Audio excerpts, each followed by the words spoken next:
Hello, and welcome to the first module of our course, where we will learn how to create universal Windows applications. And today, we'll start by creating our first UWP application. But first, let's review the details about UWP, which we have talked about last time. As we have talked, Windows 10 is an operating system which runs on a variety of platforms and on different form factors, from small Internet of Things devices like this, up to the big devices like Surface Cub and Xbox. And what's fascinating about it is that you can create one application and then run it on the whole variety of devices. However, for it to be good, you need to pay special attention to the design of the user interface, because it should look acceptable on different devices. And we'll talk about the universal design next time. Today we'll deal with a very basic procedure of creating the application as such. Universal Windows application is based on Windows 10. And of course, for Windows 10, you can create traditional desktop applications which run only on desktop and which utilize .NET platform. But those are not universal. You would not be able to run those on the phone or Xbox. Universal applications, they run on top of Universal Windows Platform, which is a specific API, and it's separated from the base operating system so that it can be updated more frequently. In fact, versions of UWP they are updated more frequently than the basic operating system. For UWP, you can write several types of applications. You can use .NET languages like C# or Visual Basic, or even F#. And presentation technologies such as DirectX or XAML. XAML is good for creating traditional applications with user interface, and DirectX is more suitable for games and 3D graphics.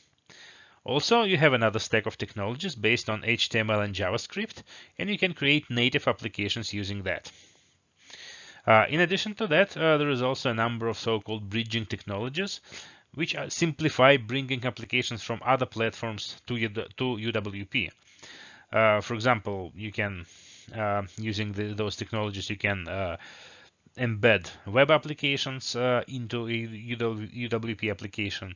You can embed or you can use Objective-C compiler to port applications from iOS, or you can embed Win32 desktop application and make it UWP so that you can then distribute it through the marketplace. So that's how the Microsoft UWP platform looks like.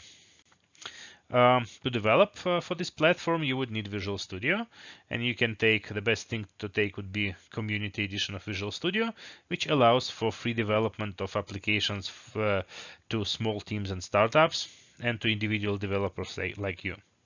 When installing Visual Studio, make sure that you have UWP tools installed together with it, because by default, it's not always installed. Once you have that, we are ready to start with our first demonstration. The first thing we would create is a simple application which would forecast the weather using random number generator. Let's see how the simplest UWP application in Visual Studio is created. We'll start with Visual Studio and start by creating a new project.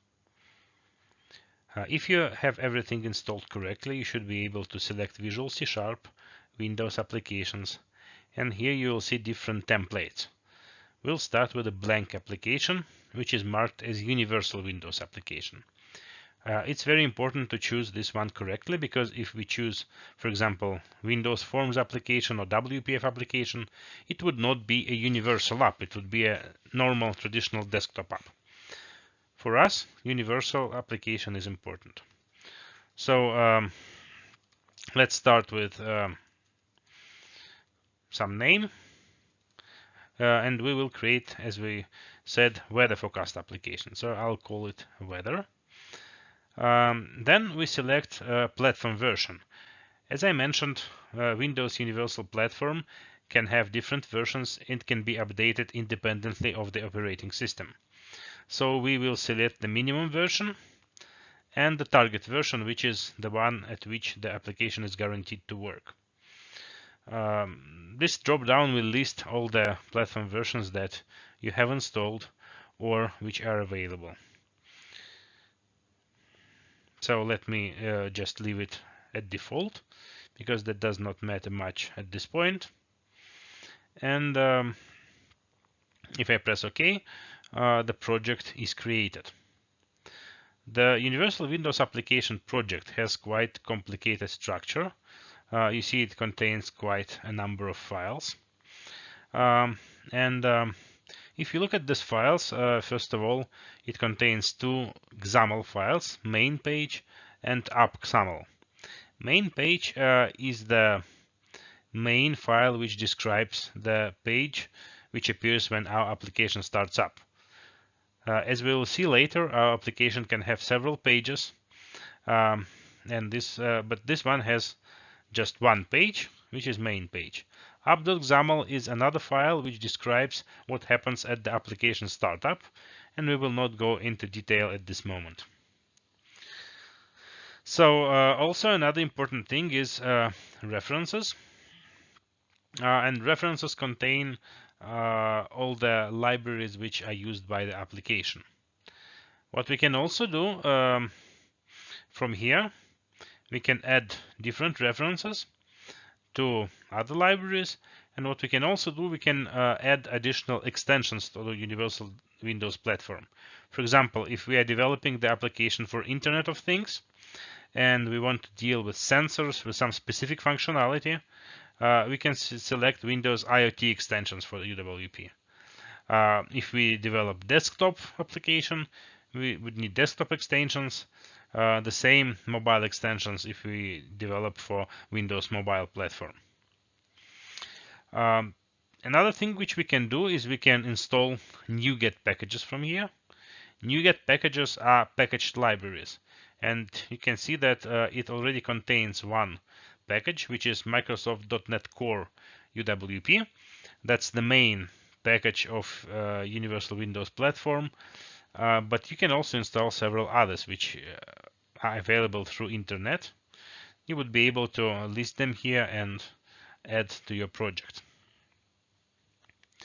Now let's open main-page.xaml, and you'll see that we have the Visual Designer.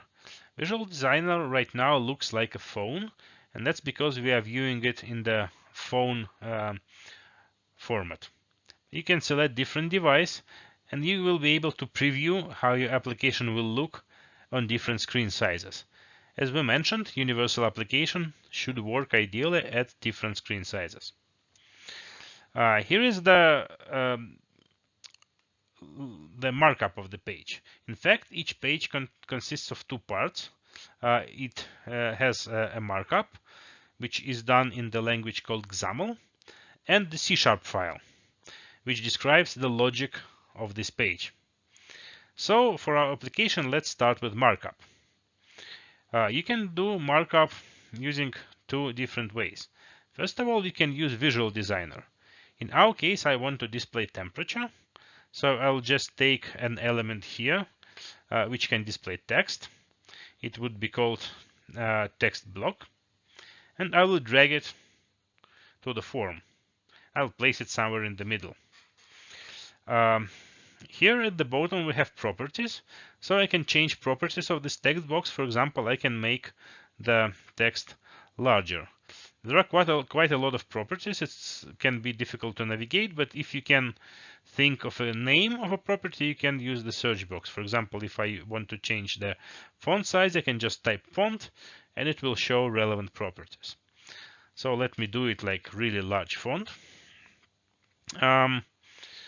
Then I would need a name for this property. It already has some default name, text block, but I will just put a shorter name, let's say txt.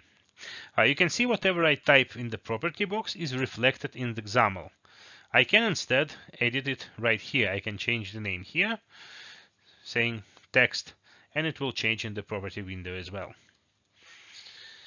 So let me place this text block somewhere in the middle, and I will change text to something neutral like hello.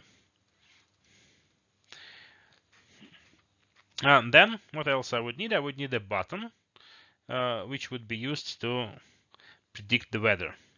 So I will take a button from here, place it in the form, make the font larger as well, the same as text. And I will also change the caption of the button somehow. Let it say, click me. I can actually avoid placing the elements manually. I can type everything in XAML if I know how to create an element. For example, if I want to create another button, I can just start typing button here, and it would have the same effect. I would create an additional button. Okay, now I would need to actually program the application so that it does something when I click a button. So I just need to click a button here, and it would create automatically a function which is called when the button is pressed. So here I would need to guess the temperature and put it into text box. In order to do that, I would create a random number generator, and I would say temperature X is the next number between -30 and 30. Given that we live in Russia, that's the good approximation of the temperatures which we have here. And then I would say text, which is the name of our text box, dot text equals to x dot to string. I would need to convert x to string and then add Celsius. Now let's run it. It is automatically compiled and executed on the local computer.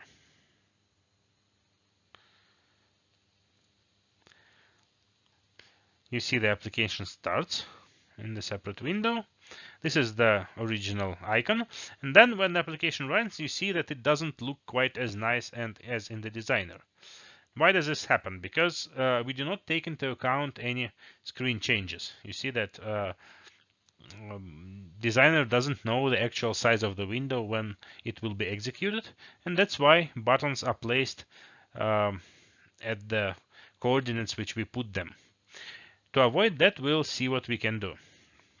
Now if I click a button, it predicts the temperature. So 17 degrees is actually quite accurate, but I can probably guess any other temperature that I would like. So you see that application works now. Let's try to make its design a little bit more beautiful. In order to do that, I will switch to XAML page, and I would need to explain one simple concept here, which is called container. So container is something which holds elements together.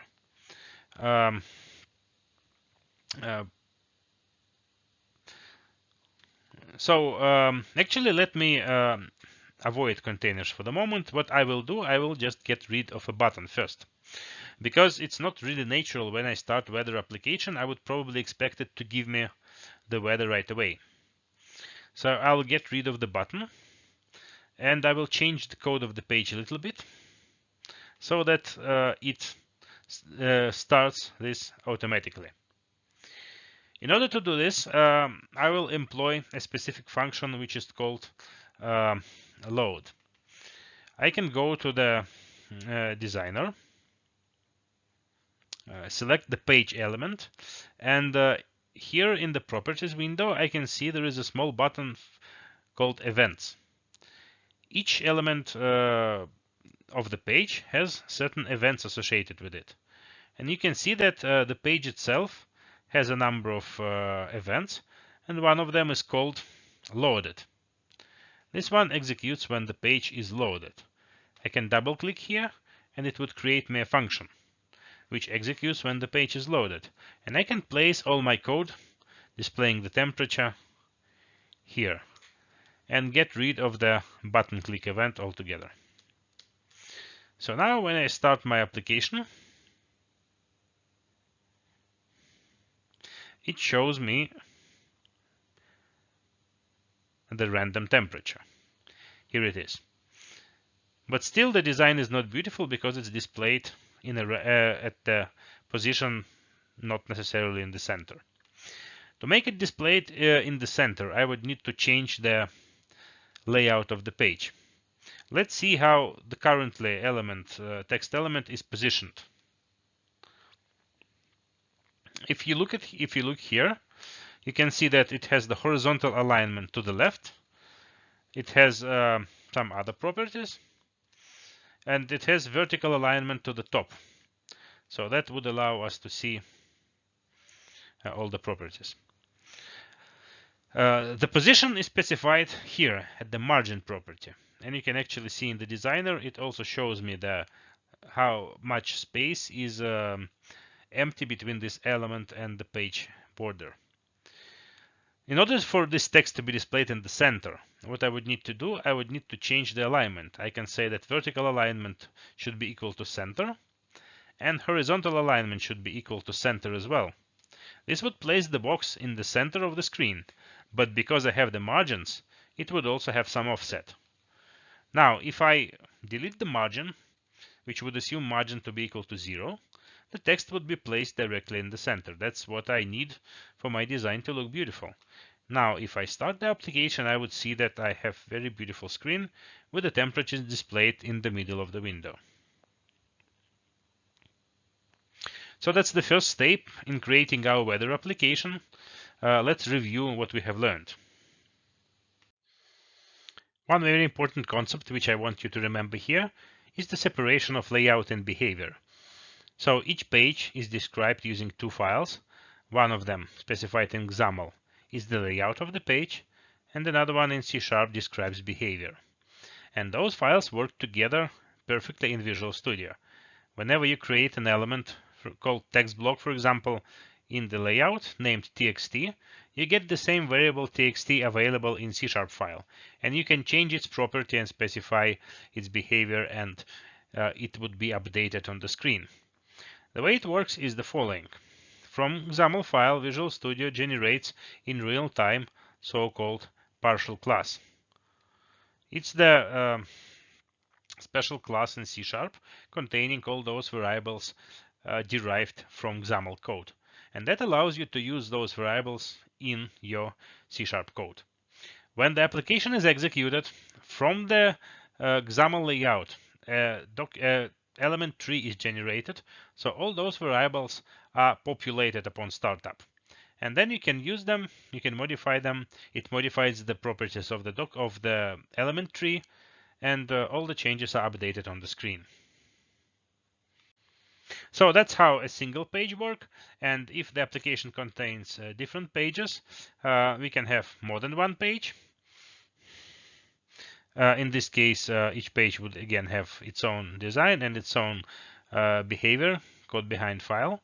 Then also each application contains specific file called update.xaml, which specifies the way application starts, what it has to do when it, for example, terminates, when it's suspended, and so on. This is related to the life cycle of the application, and we'll speak about that later on.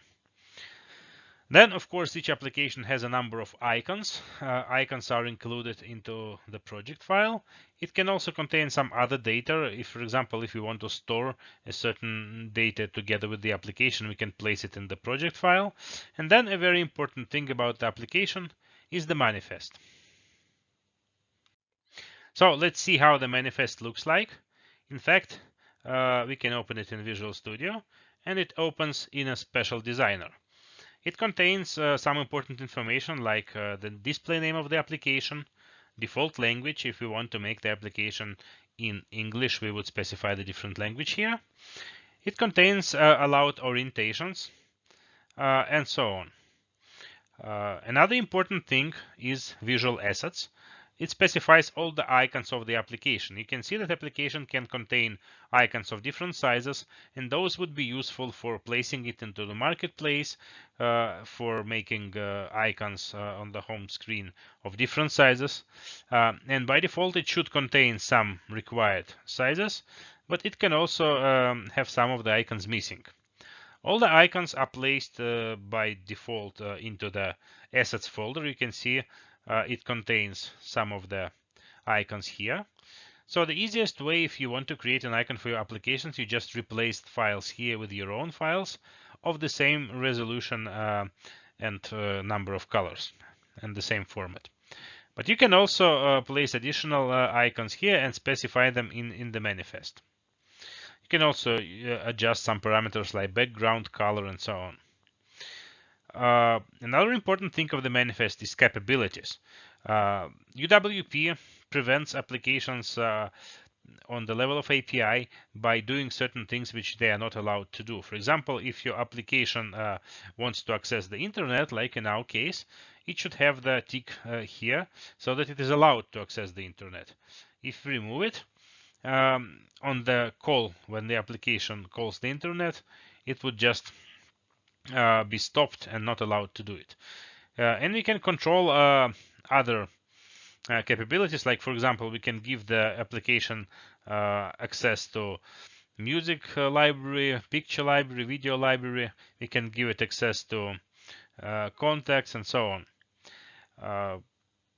If the application for the first time tries to access those capabilities, in certain cases you can see the warning. For example, the application wants to access a camera, and then if the user explicitly agrees, it is allowed to do so. But in any case, if you need to enable those incapabilities.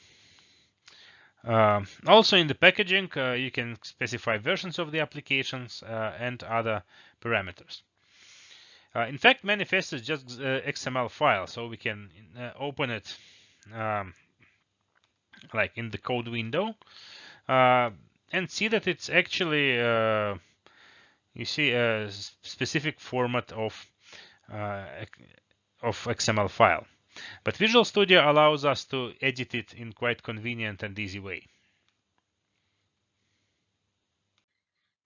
Now let's try to make our application a little bit useful.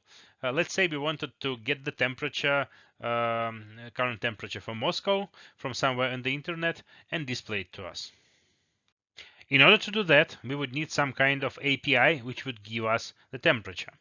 So let's search on the internet for free weather API. And one of the first things we will see is OpenWeatherMap. OpenWeatherMap.org is a very good source for weather information. And you can see it contains API to get current weather, to get forecast, and so on. Forecast we will need later. Right now, let's see the API documentation. So API documentation is pretty simple. If you call the URL like this, it would give you back the result in the JSON format or XML. JSON format would be great in our case. So let's see how this works. If you just click the URL, you would see that authorization required error prevents us from accessing the site. This is because we need specific application ID, and default application ID is probably not very good. So to get the application ID, we go to API, we go to subscribe, and then we need to register with this site. You can see that free plan starts with 60 calls per minute, which is more than enough for us. And what you need to do is you can say click get API key, and you need to sign up, and you would finally get the desired key. I would skip this because it takes some time and you probably can do that yourself. So once you get the key, you can, for example, make this query and replace this predefined key with your own key. And you will see that the site returns you a file weather.json, which is the result in a JSON format. It can open in Visual Studio quite conveniently, and you can see the format. In our case, it was London, so it returns weather for London, and probably not in metric units, but in British units. And it contains this temperature. That's what we need. So what we need to do in our application, we need to call this URL and parse the result. And that's it. So to create my application, I go to the main page.xaml.cs page into my page loaded method. And here I need to write code to retrieve data from the internet, parse it, and display on the page. But first of all, I would need to put my application ID here. I have just prepared some snippets, some code snippets, which I drag from here, but you would need to type it in yourself with your own correct key. Then second thing that I need to do is I need to declare a special object to retrieve page from the internet. I would call it CLI from client, and it would be HTTP client. I would create new object of type HTTP client. You see, by default, we do not have the namespaces defined. So in order for it to work, I either need to go here and type using system.net.http, or I can do much better. I can just click here on this bulb, and Visual Studio suggests me the namespace automatically. So I just click, and I have my namespace added, and I can use my HTTP client. So the next thing would be to actually use HTTP client to call internet and retrieve the results. So I pass the URL. This is the same URL I have taken from the website. I pass the city name of Moscow, mode JSON, units metric, so that I get the temperature in Celsius, and then I pass the app ID. Here you see that in my case, I use the special asynchronous method, getStringAsync. Asynchronous methods are very good when you need to do some long-running operations like get something from the internet, because it does not block the application. It can retrieve this simultaneously while executing the rest of your program. So if you call asynchronous method, what you need to do is you need to put await in front of the method, and then you would need to decorate this method with async keyword. You see that when I put async keyword, the error goes away. Before it, I have the error here. So here's how my asynchronous method works. And here in res, I would get the string. I would get the result from the web page.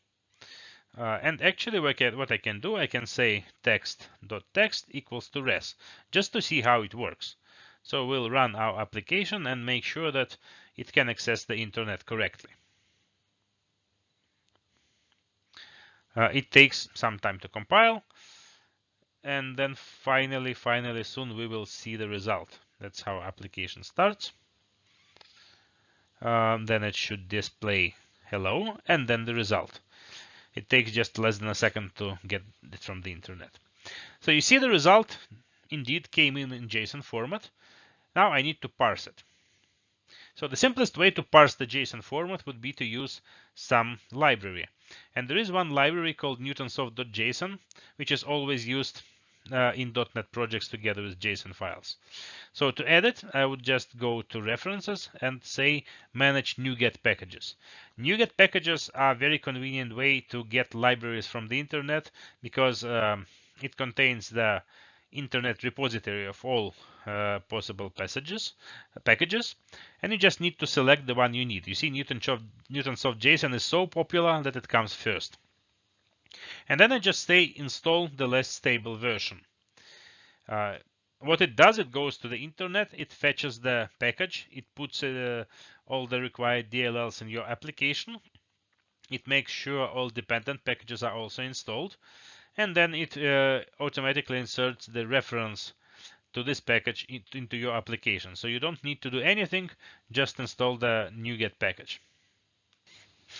So once this is done, we can call different functions. For example, newtonsoft.json.convert.deserialize object is a function which would allow us to get the deserialized object from the JSON result.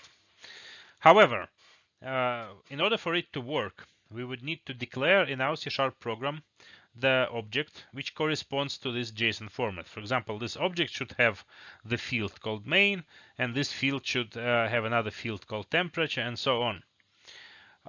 We can do that. It would be quite a good solution. But we can also do, if we just want very quick solution, we can do even easier.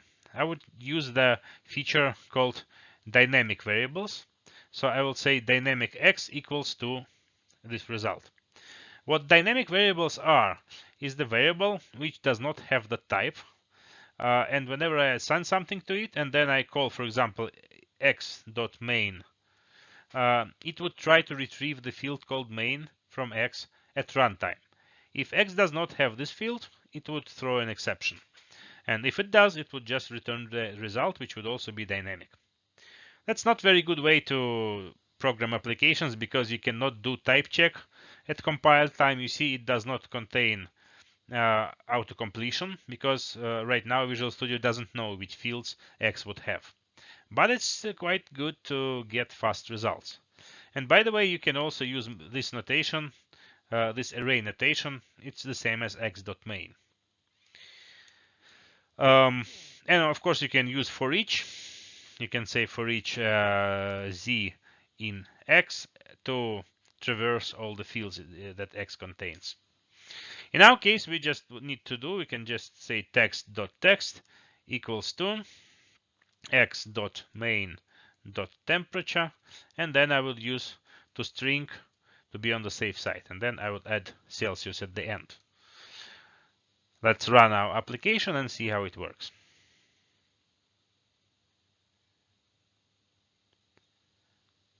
So it takes a few seconds for it to load, and you see, hello, and then we get the current temperature, which is, by the way, quite correct temperature in Moscow now. Now let's review a very important concept of asynchronous programming.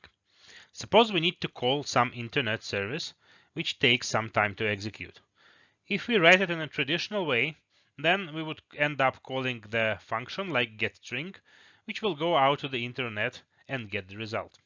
But while this function is executing, our application stops responding because it's busy waiting for the result. And this is not very good for the user because he can start clicking into different parts of the UI and he will not get response. It would look like as though application has stopped working. So in order to overcome this problem, what is traditionally being done is the asynchronous programming. Asynchronous programming meaning that when we want to run some long-running operation, we call this getStringAsync, but it starts the operation in the background and exits immediately. But then we provide a so-called future, we provide the function, which will be called when the data arrives from the internet. So when the data arrives on the other thread, this function is called, passing the data as the res parameter of the function. This function, by the way, is specified here as a lambda expression. And this expression is executed after the data has arrived, showing it to the user. So this all looks pretty decent, but suppose we need to call several operations in a synchronous manner. In this way, there would be a function which contains another function which is called in return, and then it can contain another function. It would look like a mess. Of course, we can always make this function like a separate function and say continue with, for example, update.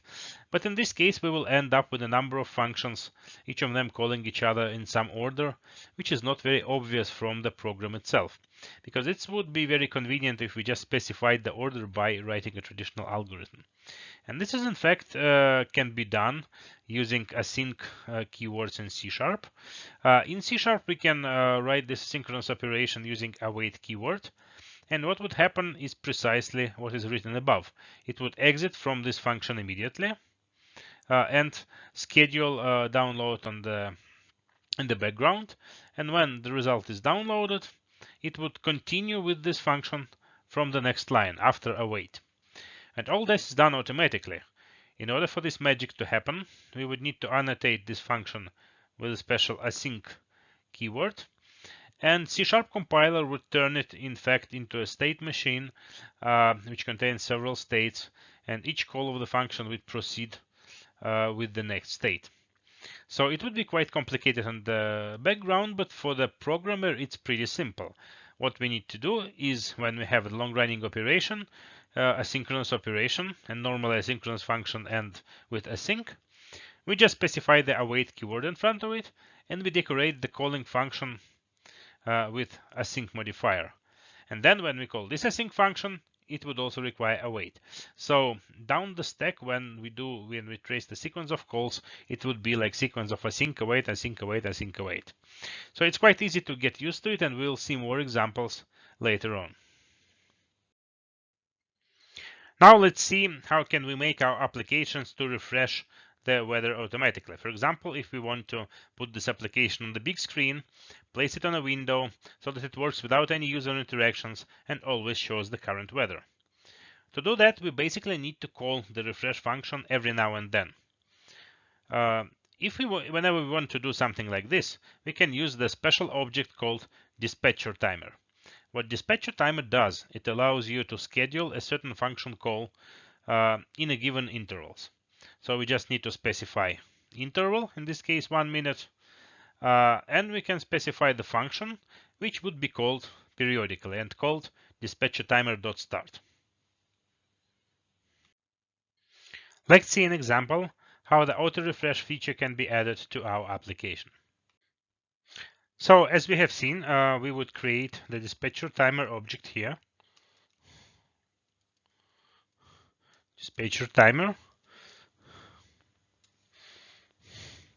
Then, upon starting the application, we would set the interval dt.interval equals to, and interval has the type of time span.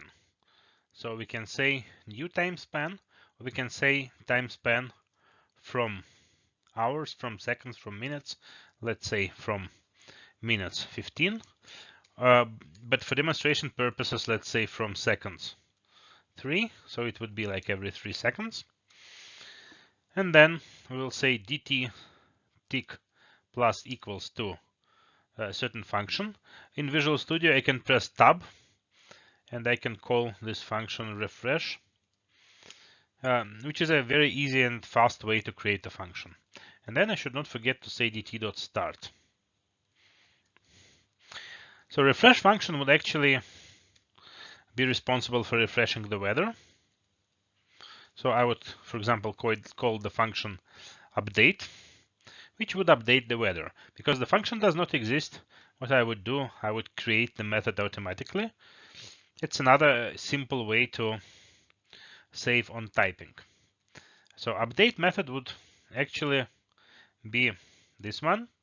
So instead of page loaded, this would be our update. And page loaded would contain one call to update. And that's it.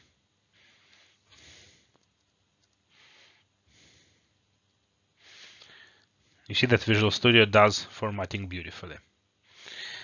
Again, in order for this to work correctly, we need update to be asynchronous. And the rule of thumb is that if I return void, then there is no way for me to know that this function finished executing. So asynchronous functions, they always return tasks. So even if it's void, I would say private async task. Here, update needs to be called with await. And the same here, I would need to decorate this function refresh with async and then update with await. So that's how it would all work out. To make sure that it works, because the weather probably would not change in the next second, I would place a breakpoint here. So you see, whenever I start the application, it hits the breakpoint. That's the first display. Then if I say continue, you see that it shows me the weather. And then after 3 seconds, it hits the function again. So it does another call and updates the weather again. That happens every 3 seconds. So in real life, probably I would change 3 seconds to 3 or 5 minutes. And then I can put this application on a display on a TV screen, working without any user interaction. So in conclusion, let's see what we have learned today. First of all, I hope you have seen that it's very easy to create universal Windows applications. It's as easy as writing a few lines of code and creating a simple layout. So the application itself consists of layout, specified in XAML, and Behaviour in C#. Also, there are other technologies for application development. For example, those coming from the web stack, they can use HTML plus JavaScript to develop applications. Those who want to develop high-performance computer games or programs that use 3D graphics would prefer DirectX and C++. Also, if you want games but you are not comfortable with C++ and you want something more simple, you can use the framework called Unity for cross-platform game development in C#. Also, we have seen that applications can very easily access internet because there are very powerful concepts like HTTP client, which allows to do web calls from inside our application. And we need to use asynchronous API, which allows our applications to be responsive, pleasant, and which would make users happy. So that's what we have learned today. Now we'll continue with talking more about how page layout is done. See you soon.